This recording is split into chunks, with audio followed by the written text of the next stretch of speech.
나답게, 안전하게 함께 만드는 대학생활. 성폭력, 가정폭력 예방교육.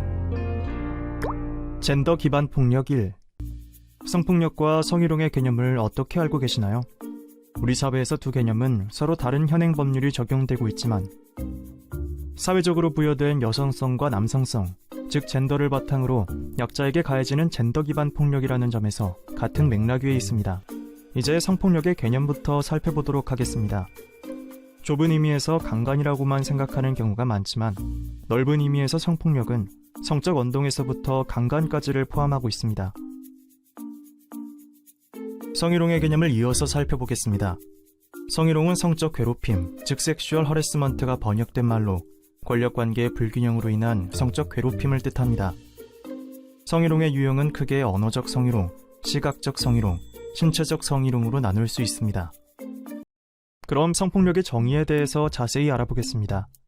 성폭력이란 권력이나 힘의 차이를 이용하여 동의 없이 상대방의 성적 자기결정권을 침해하는 신체적 폭력, 언어적 폭력, 정신적 폭력을 말합니다. 성희롱이란 업무나 고용, 그 밖의 관계에서 지위를 이용하거나 업무 등과 관련하여 상대방에게 성적 굴욕감이나 성적 혐오감을 느끼게 하는 행위, 성적 언동이나 요구에 불응할 경우 불이익을 주거나 반대로 그에 따르는 조건으로 이익을 주는 행위도 의미합니다. 대학 내 성희롱은 교수와 학생, 학생과 학생, 교직원과 학생 등의 관계에서 발생합니다. 학생은 학습권을, 노동자는 노동권을 침해당하게 됩니다. 침해된 권리를 회복하기 위해 대학 내 성희롱은 피해가 발생했을 때 피해자에 대한 구체적인 지원과 행위자에 대한 징계 등이 명시된 학내 규정에 따라 처리할 수 있습니다.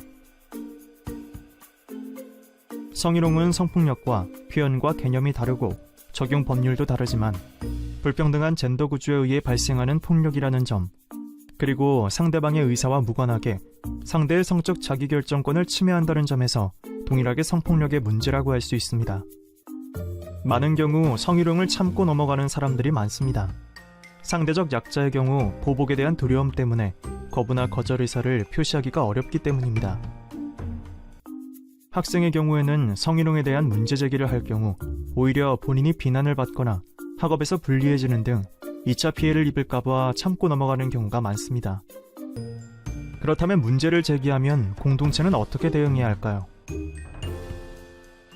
공동체는 피해자를 보호하고 2차 피해를 방지하며 가해자를 징계하는 등 적절한 조치를 취해야 합니다.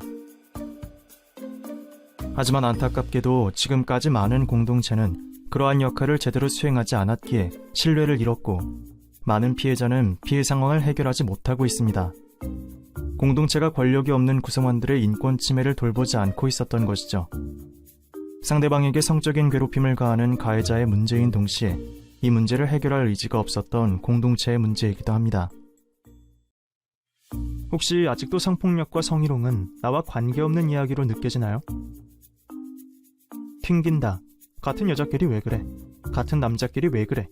남자 맞냐라는 말들이 자연스럽게 여겨진다면 성폭력과 성희롱은 결코 자신과 무관한 이야기가 아닙니다.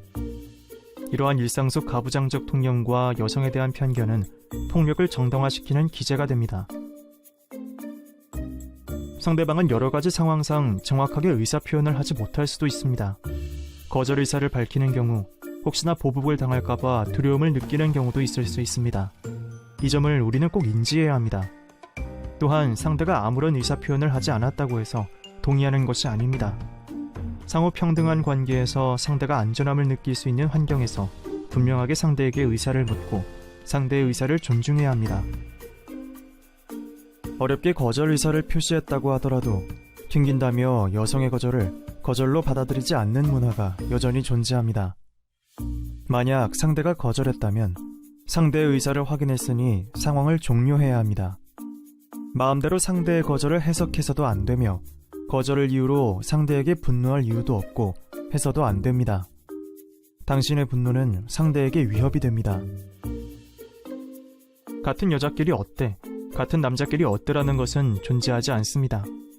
같은 성별 간에도 당연히 성희롱이 발생합니다. 성별과 관계없이 상대가 원하지 않는 성적인 행동이나 표현은 해서는 안 됩니다.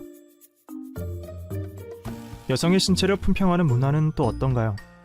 여성을 인격을 가진 인간으로 보지 않고 몸으로 보며 대성화하는 문화는 그 자체로도 문제적일 뿐만 아니라 범죄로 이어질 수 있습니다. 만약 당신이 그러한 문화 가운데 있다면 문제를 방관하지 않고 동참하지 않을 뿐 아니라 비판하고 자성하며 이러한 문화를 해체해 나갈 수 있도록 해야 합니다. 디지털 성범죄란 무엇일까요? 디지털 성범죄는 디지털 촬영물을 이용한 성범죄로 타인의 동의 없이 신체를 성적 대상화하여 촬영하는 불법 촬영과 피해 촬영물을 빌미로 한 협박, 성적 촬영물을 동의 없이 디지털 공간에 유포하는 행위가 대표적인 유형입니다. 디지털 성범죄는 차별적인 젠더 구조와 남성 중심적 음란물을 소비하는 문화에 관대하며 피해자에게 엄격한 인식이 작동하는 문화에도 그 원인이 있습니다. 앞서 함께 살펴본 젠더박스에 의해 남성에게 성적인 욕망은 장려되고 음란물을 보는 것이 당연하다고 말하는 문화가 있는 반면 여성에게 성욕은 금기시되고 여자답지 못한 것으로 여겨집니다.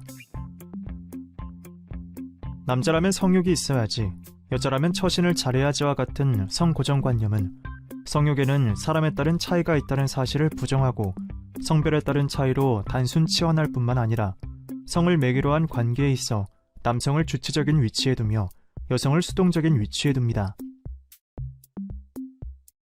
남성 중심적인 불법 촬영물은 여성을 인격을 가진 사람보다는 성적인 욕망을 충족시킬 대상으로만 여기게 하는 부작용을 초래합니다. 피해자들은 알지도 못하는 사이에 화장실이나 공공장소에서 본인의 신체가 촬영되고 성적으로 소비되는 피해를 입습니다. 여성의 사적인 일상이 본인의 의지와 상관없이 성적으로 소비되고 확산됩니다. 이때 여성의 인격은 철저히 무시되므로 영상물이 어떻게 생산되었는지도 중요하지 않습니다. 심지어 우리 사회는 성폭력 피해자에게 오히려 엄격한 잣대를 들이대기도 합니다. 간혹 어떤 영상물 속에서는 피해자가 능동적으로 성적 행동을 하는 모습을 보이기도 합니다. 불법 촬영물을 소비하는 사람들은 순결한 피해자의 모습이 아닌 피해자를 피해자로 인식하지 않고 그러게 왜 그런 영상을 찍었냐며 오히려 피해자를 탓하며 무책임하게 촬영물을 소비함으로써 디지털 성범죄의 공범이 됩니다.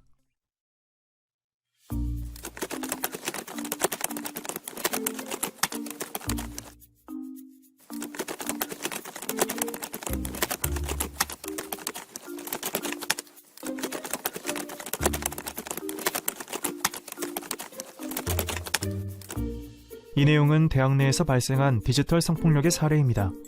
어떤 생각이 드시나요? 누군가 신체의 은밀한 부분을 촬영하고 내용을 공유하는 행위는 피해자에게 극심한 고통을 주는 범죄 행위이며 처벌 대상입니다. 디지털 성범죄 예방을 위해 동의 없이 촬영하거나 촬영물을 유포하지 않는 것, 공유하지 않는 것이 매우 중요합니다. 유포하고 공유한 가해자의 잘못이며 피해자의 잘못은 없습니다.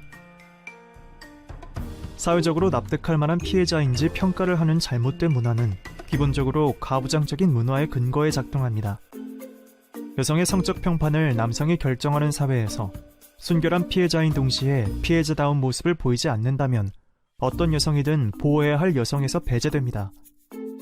여성은 보호의 대상이 아니라 주체적 인권을 가진 존재임에도 불구하고 말이죠.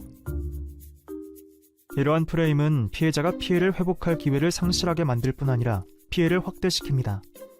피해자에게 순결성과 피해자다움을 강요하는 것은 차별적인 젠더 구조와 가부장적인 문화가 만들어낸 2차 피해입니다.